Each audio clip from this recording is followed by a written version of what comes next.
Hello, my dear. Rhonda Constant, your favorite hometown medium, physical energy healer, oracle card advisor, paranormal investigator, voice for your loved ones. So, how are you today? I don't think I've done a reading for you before, so I'd like to explain real quick. I see, hear, feel, sense, know. They talk to me, but they also show me pictures, and I call it spiritual charades. I try to describe the picture the best I can. They never waste a message. There is always a reason for whatever they show or say. So if it doesn't make any sense now, just keep it in mind. You'll either see it later, remember it later, or somebody else will validate it for you later. So, this is not exact science. We communicate the best way we can. Sometimes you'll have to stretch it outside the box a little bit because he's not going to give me all the details. Details are none of my business. He should give me just enough so you understand what he's talking about. It's his show. It's his ball game. He can do whatever he wants within reason. They're usually pretty good. So we're going to talk to NEKKO. I think I just talked to NEKKO. I'm assuming it's the same one.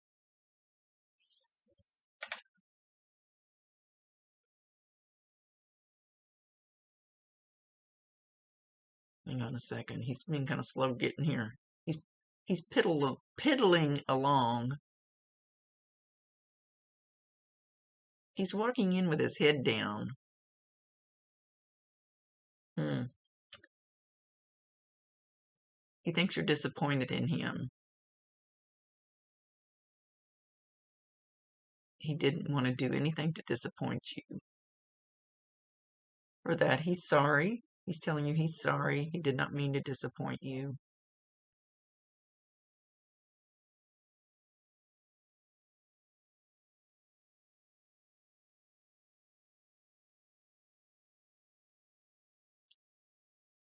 He says he didn't think it was that big a deal. I'm invincible. But he's saying it he's going, I'm invincible. Like he thought he was invincible, but he's doing it kind of weakly, like very weak. WEAK. Like, well, I thought I was invincible. He's still got his head down.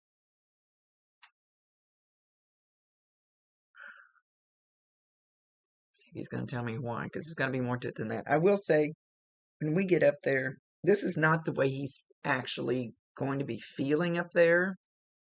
When we get up there is nothing but love and forgiveness. There is no judgment. I don't give a crap what they teach us down here.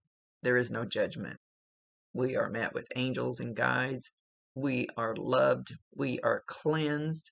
I always say they peel us like an onion, and they take all that heavy crap that we pick up down here on earth, the anger and resentment and grudges and all those types of things, all the heavy feelings, they peel it off of us until our soul, our spirit gets light and bright and starts vibrating at the level that it's supposed to. So what he's showing now isn't, how do I explain that? We don't really have those feelings anymore once we get cleansed. But again, he says he didn't mean to disappoint you. He wouldn't have done that for the world. He's doing the pinky swear. I pinky swear. Or maybe you guys did a pinky swear about something.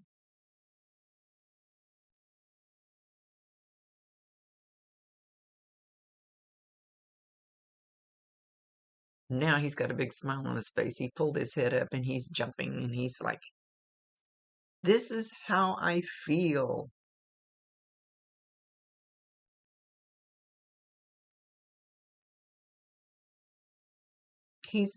Okay, he says there's something you're hanging on to that you need to let go of. Something about his passing that you need to let go of. He said that there wasn't anything you could do. It wasn't going to change anything. And what they've taught me is before we get here, I don't know if you believe in past lives, have no clue, how much woo-woo stuff you know. And I believe in them, but I do have trouble wrapping my head around it still. Anyway, but before we come here, we decide our exit point. Why, I don't know. It can be when you're 1 day old, it can be when you're 100 years old. Whatever that time frame is, it can waver a little bit, but depending on what's going on with the people around you, what they're going to learn from you leaving or staying for a little bit longer or whatever the reason is, but in that time frame, you're going to go back home. It's I hate it. To me, it sounds rude to say when your number's up, your number's up. It is kind of that. When it's your time to go, it's your time to go. But it's already predestined. Why? I don't know. I don't get to make the rules. So he said he was going to be leaving in this time frame anyway. I don't know that they've never told me that we get to decide how we're leaving, if it's decided ahead of time how we're going to leave, just when we're going to leave. That's the only part I know for sure. I think how we leave changes because it depends on what's going on with the people around you and what they're going to learn from it. So what did you learn from this? What did you learn from him leaving? Did you learn to love somebody deeper, harder, closer, hold them closer? That tomorrow isn't promised? That's what he's saying. You never know the last time you're going to see somebody. But there's still a deeper lesson here, something he's not saying. But he says the baggage you're holding on to concerning him leaving is you think you could have done something to stop it, and you could not have. So it doesn't matter whether you knew or not, it wasn't going to change anything. And he was fine with dealing with what he had. He's fine. He's fine dealing with it. He says that's the way he wanted it. He says, excuse me, he says, my free will choice, that's what I chose to do. And I would do it that way again if I needed to.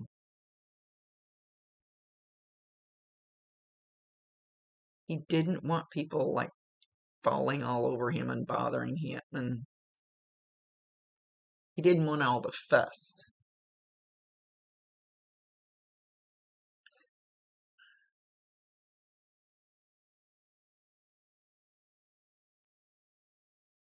And right before I started this, he was talking to me in some other language. Now, even if I try to talk to somebody who speaks no English at all, they will still come through and talk to me in the words I can understand. But he was making a point of using another language that I couldn't understand. It sounded like Spanish, but not quite. It sounded a little different than Spanish. So it could have been Spanish and I just didn't understand. So I don't know if he spoke another language or or maybe you speak another language, or maybe he's referring that he's another nationality. I have no clue at this point.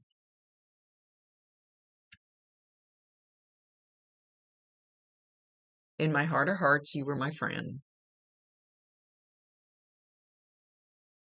In my heart of hearts, you were my family. In my heart of hearts, I miss you, but I'm having the time of my life right now. Don't be sad for me. That will only make me sad for you. If you're feeling sad for me, that's going to make me feel sad for you that you're feeling that way. And I will feel like he will feel like it's his fault.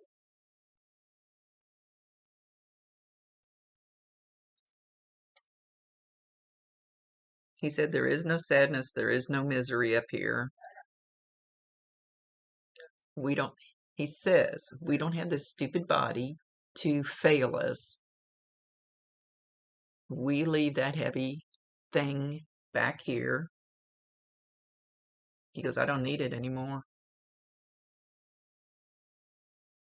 And what they taught me is this is our vehicle to walk around Earth in, for our soul, our spirit to be in. It's the soul's car, I call it, vehicle to run around down here. And once we decide to go back there, we don't need that vehicle anymore because we're pure energy. Energy.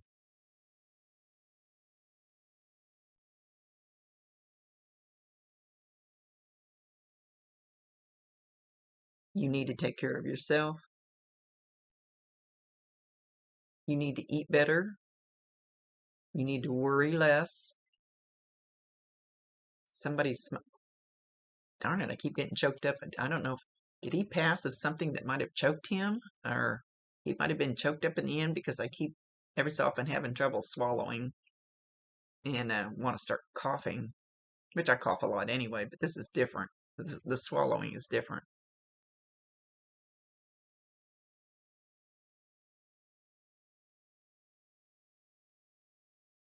So you need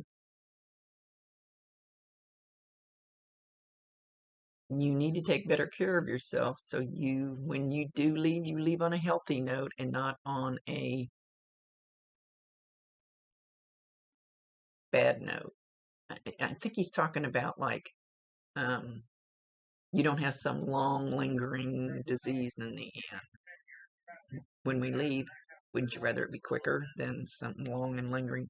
He's talking something like that. I've never heard him say that before.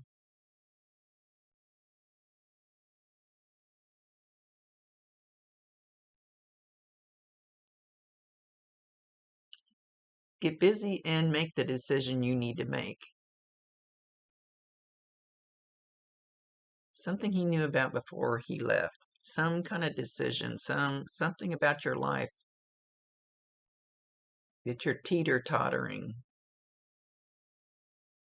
He says free will choice. You have the free will choice to choose whichever teeter-totter you want. But he says you need to make a decision. So if he would have been good at helping you make this decision when he was here, ask him. Give him permission to help you. Ask him. Not beg, not demand. Ask him to help you. And then you have to be willing to accept whatever comes in your, falls in your lap or is presented at your door or phone call you get or whatever it is. He can help with that. But they cannot override your free will choice. If you want to just keep teeter-tottering, that will be your choice.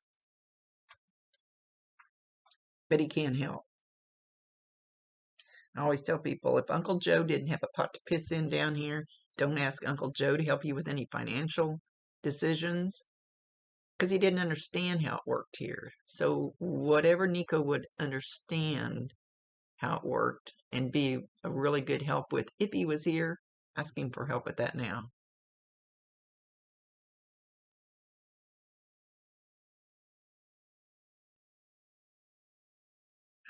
He's showing me a glass of what looks like a clear, almost a crystal glass of really clear, pure water.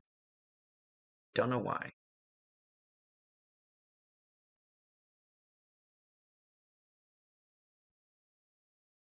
At least I think it's water. Really pure water. I don't know what that means either. Huh? It's his show. So I don't know if you just have a really good Brita pitcher or something, or I don't know what it is about this water, but he's making a big point of it. Maybe you have a glass of water sitting in front of you and a glass, clear glass, glass, water glass. Ah.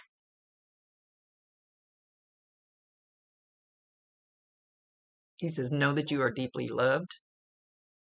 And not just by me. You have a grandpa up there, or a grandfather type figure, I should say. Grandfather type figure. I always tell people the little old lady next door can feel more like your grandmother than your real blood grandmother clear across the country that you talk to once a year at Christmas. So I always like to say the feeling of the grandfather or the father.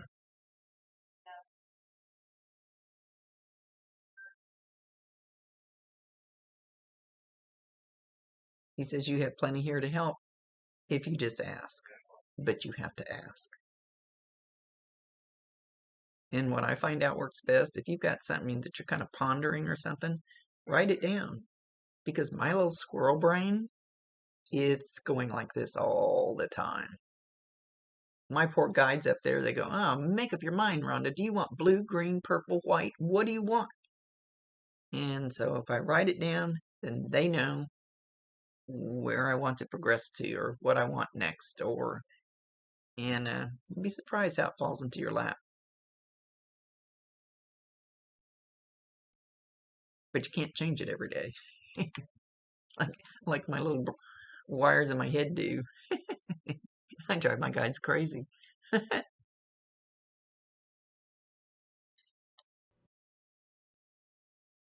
So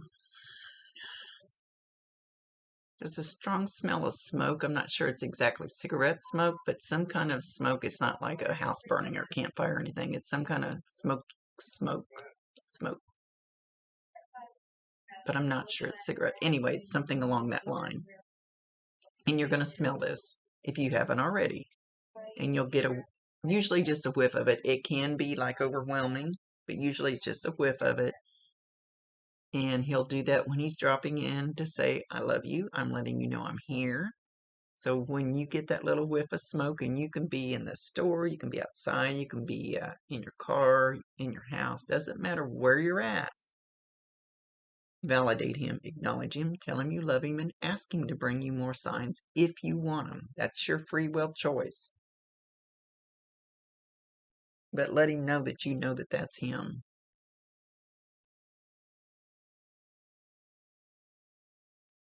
He said we had some adventures together.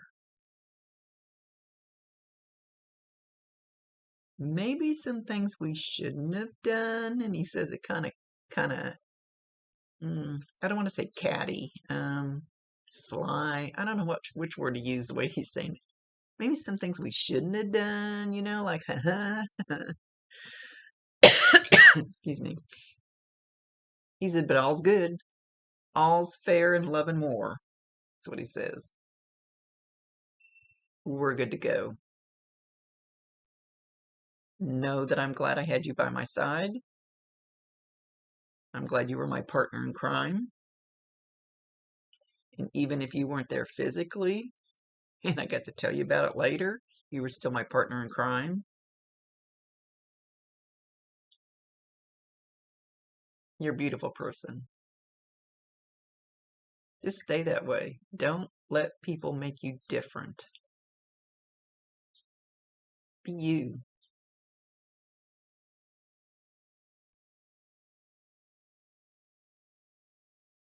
They don't always like you, us. And he's not saying they don't, he's not saying they don't always like you in particular, but they don't always like, they don't always like us. They don't always like me. They always don't always like you. They don't always like him. They don't always like that person. You know what I mean? He's not particularly picking on you. But that's their problem, he says. So be you. Just don't be mean. Please don't be mean.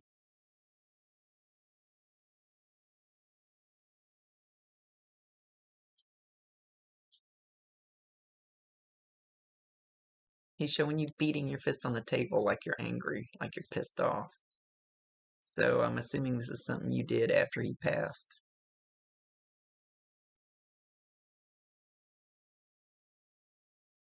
And he says it'll be okay later. It really will. Yes, it will. Don't argue with me. Yes, it will. So in your head right now, you must be saying, no, it won't. It's not going to be okay. He's going, yes, it will. Mm-hmm. Yeah. He, he kind of did a strange thing with his head. It's like he went kind of in a loop. So I don't know if this is something he did or you do, or I don't know what he's trying to validate with that.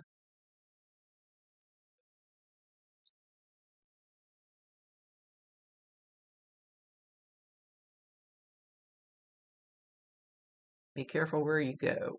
Be careful where you go. There's a lot of bad shit happening right now. I I don't know if he's talking about the virus or the riots. I almost feel like he's talking about both.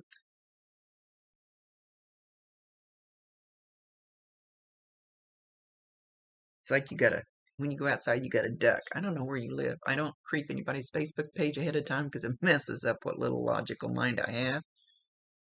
It's almost like when you go outside your door, you have to duck, like almost like dodging bullets or dodging bricks being thrown, or maybe you've been in some of those situations where you've had to dodge some of that stuff.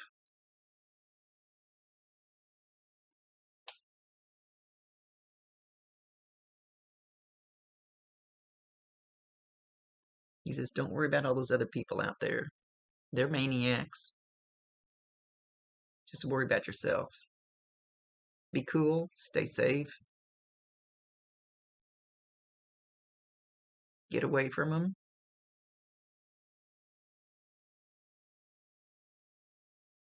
He just showed me a lot of people in the streets, like some of the stuff I've seen on TV, like cars burning and people running around breaking stuff. So, like I said, I don't know where you live. I live in Kansas. We don't have too much of that stuff. Thank goodness. I live in the middle of the country. We live in the cornfields. It's a lot calmer.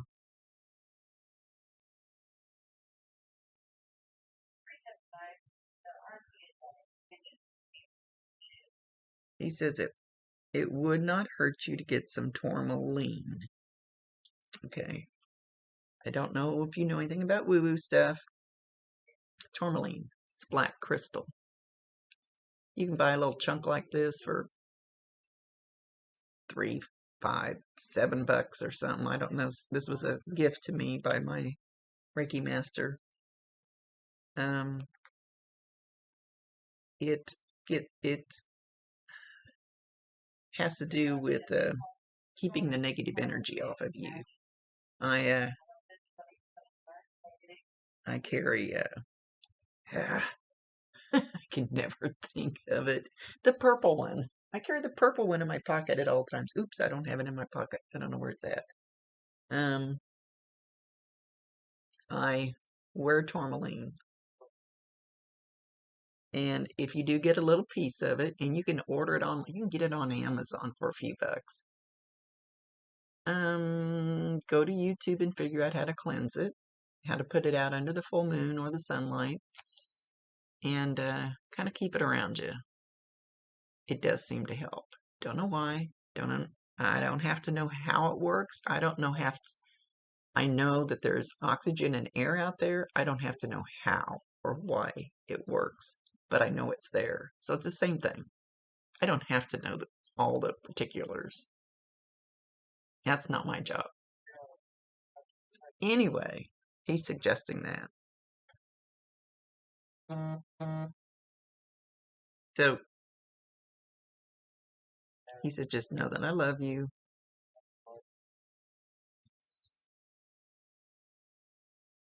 I usually ask him to try to validate a couple things, but he's not coming forth with a lot of validation. I'd like you to know for sure that it's him that we're talking to.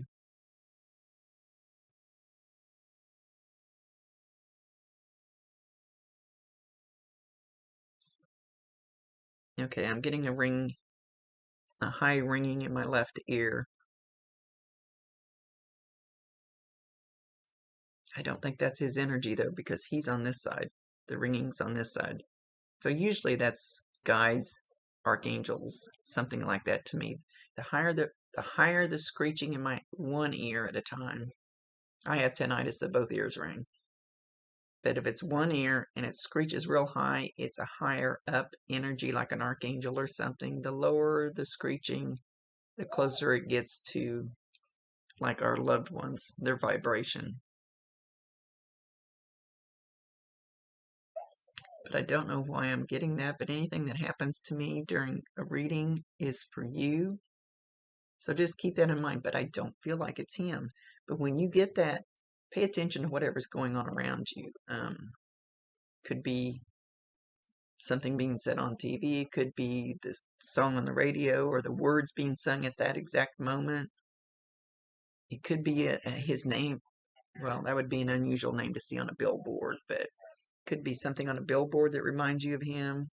Anything, bumper sticker, license plate. Just let it get your attention and then look around and go, okay, what do you want me to be aware of? What do you want me to see that I'm not looking at?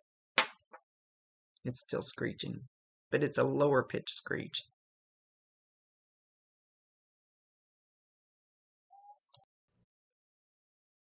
So know that he is around you. He will be around you. He can go anywhere he wants to. I promise you 1,000. Sure. Oops, my phone went off. Promise you 1,000% he can hear you. He can see you. Talk to him all you want to. Ask him questions, and then you may see something on TV. You may hear something on the radio. You may see something that answers your question. Sometimes it works. Sometimes, most of the time, it doesn't. But sometimes it'll work. But you have to ask, not beg, not demand, not scream. Just ask if there's answers that you want. But again, he says, what I was going through is nobody's business. I thought I'd be just fine. I was wrong, but it's okay. He's sending you tons and tons of love.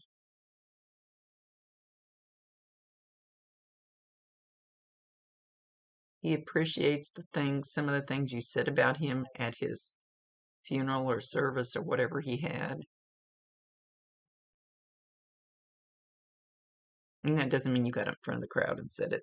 Could be just the things you were saying to people, around you, that you were talking to.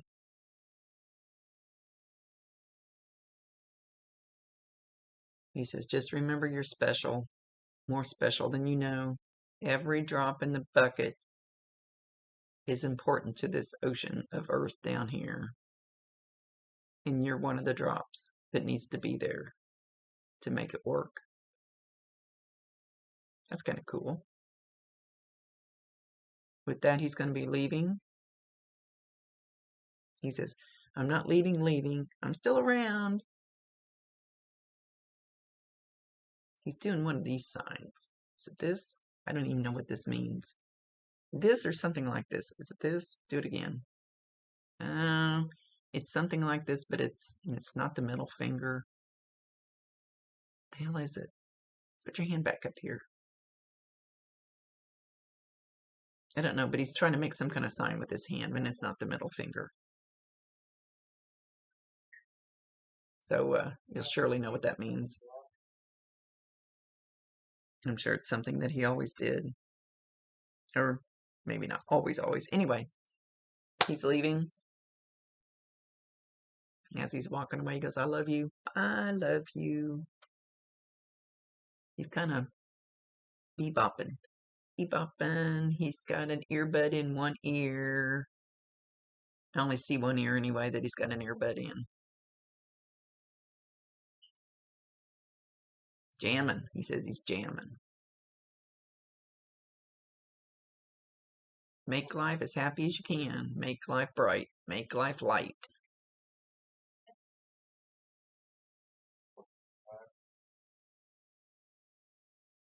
Here for a good time. Make it good. It's up to you. As he's walking away, he's saying all this. You can make it good, you can make it bad. It's your choice. Totally your choice. And he's showing that teeter-totter again. Okay, with that, he's gone. Thank you, my dear, for allowing me to be his voice. He's good to go. So you're going to know he's around. Talk to him. I promise you. Talk to him. Much love to you, my dear Rhonda Constant, your favorite hometown medium, physical energy healer, oracle card advisor, paranormal investigator, voice for your loved ones. See you later.